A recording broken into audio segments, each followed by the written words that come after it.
This is Pastor Fox. We're going to go ahead and continue reading through the Bible.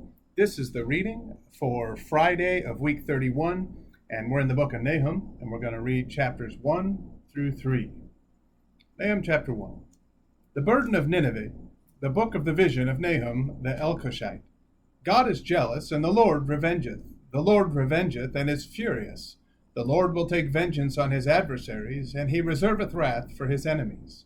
The Lord is slow to anger and great in power, and will not at all acquit the wicked.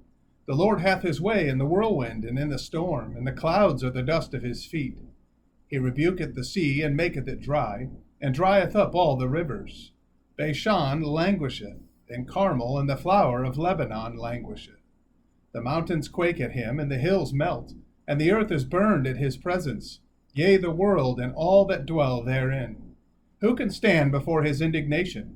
And who can abide in the fierceness of his anger? His fury is poured out like fire, and the rocks are thrown down by him. The Lord is good, a stronghold in the day of trouble, and he knoweth them that trust in him. But with an overrunning flood he will make an utter end of the place thereof, and darkness shall pursue his enemies. What do ye imagine against the Lord? He will make an utter end. Affliction shall not rise up the second time. For while they be folden together as thorns, and while they are drunken as drunkards, they shall be devoured as stubble fully dry.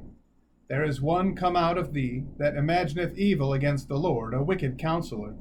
Thus saith the Lord, though they be quiet, and likewise many, yet thus shall they be cut down, when he shall pass through. Though I have afflicted thee, I will afflict thee no more. For now will I break his yoke from off thee, and will burst thy bonds in sunder.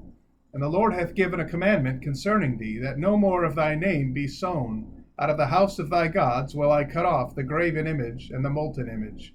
I will make thy grave, for thou art vile. Behold, upon the mountains the feet of him that bringeth good tidings, that publisheth peace. O Judah, keep thy solemn feasts, perform thy vows, for the wicked shall no more pass through thee. He is utterly cut off. Chapter 2. He that dasheth in pieces is come up before thy face. Keep the munition, watch the way, make thy loins strong, fortify thy power mightily. For the Lord hath turned away the excellency of Jacob, as the excellency of Israel. For the emptiers have emptied them out, and marred their vine branches.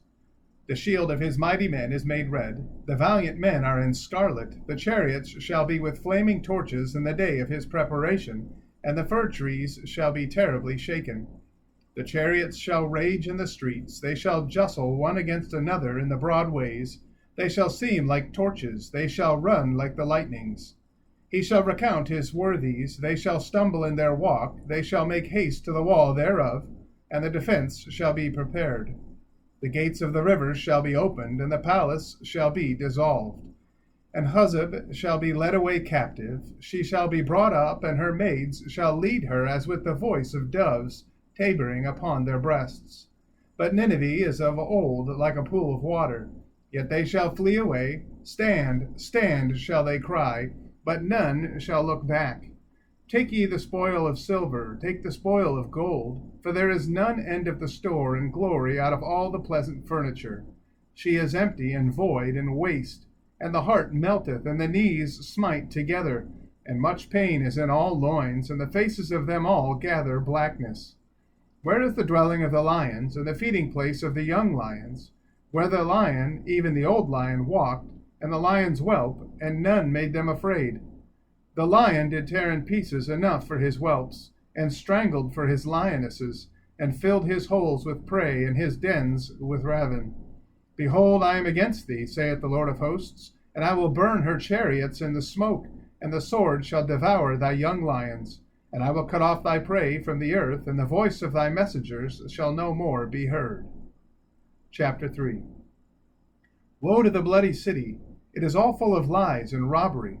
The prey departeth not, the noise of a whip, and the noise of the rattling of the wheels, and of the prancing horses, and of the jumping chariots. The horseman lifteth up both the bright sword and glittering spear, and there is a multitude of slain, and a great number of carcasses, and there is none end of their corpses. They stumble upon their corpses. because of the multitude of the whoredoms of the well-favored harlot, the mistress of witchcrafts, that selleth nations through her whoredoms, and families through her witchcrafts. Behold, I am against thee, saith the Lord of hosts, and I will discover thy skirts upon thy face, and I will show the nations thy nakedness, and the kingdoms thy shame. And I will cast abominable filth upon thee, and make thee vile, and will set thee as a gazing stock. And it shall come to pass, that all they that look upon thee shall flee from thee, and say, Nineveh is laid waste. Who will bemoan her? Whence shall I seek comforters for thee? Art thou better than populous No, that was situate among the rivers, that had the waters round about it, whose rampart was the sea, and her wall was from the sea? Ethiopia and Egypt were her strength, and it was infinite. Put and Luban were thy helpers. Yet was she carried away, she went into captivity. Her young children also were dashed in pieces at the top of all the streets, and they cast lots for her honorable men, and all her great men were bound in chains. Thou also shalt be drunken, thou shalt be hid, thou also shalt seek strength because of the enemy. All thy strongholds shall be like fig trees with the first-ripe figs. If they be shaken, they shall even fall into the mouth of the eater. Behold, thy people in the midst of thee are women. The gates of thy land shall be set wide open unto thine enemies. The fire shall devour thy bars. Draw thee waters for the siege. Fortify thy strongholds. Go into clay, and tread the mortar. Make strong the brick kiln. There shall the fire devour thee. The sword shall cut thee off. It shall eat thee up like the cankerworm. Make thyself many as the cankerworm. Make thyself many as the locusts. Thou hast multiplied thy merchants above the stars of heaven. The cankerworm spoileth and flieth away. Thy crowned are as the locusts, and thy captains as the great grasshoppers, which camp in the hedges in the cold day. But when the sun ariseth, they flee away, and their place is not known where they are. Thy shepherds slumber, O king of Assyria. Thy nobles shall dwell in the dust. Thy people is scattered upon the mountains, and no man gathereth them. There is no healing of thy bruise. Thy wound is grievous. All that hear the bruit of thee shall clap the hands over thee, for upon whom hath not thy wickedness passed continually? Well, I want to thank you for listening today, and I want to encourage you to get into the Word of God each and every day. I guarantee it'll change your life. May God bless you, and have a wonderful day.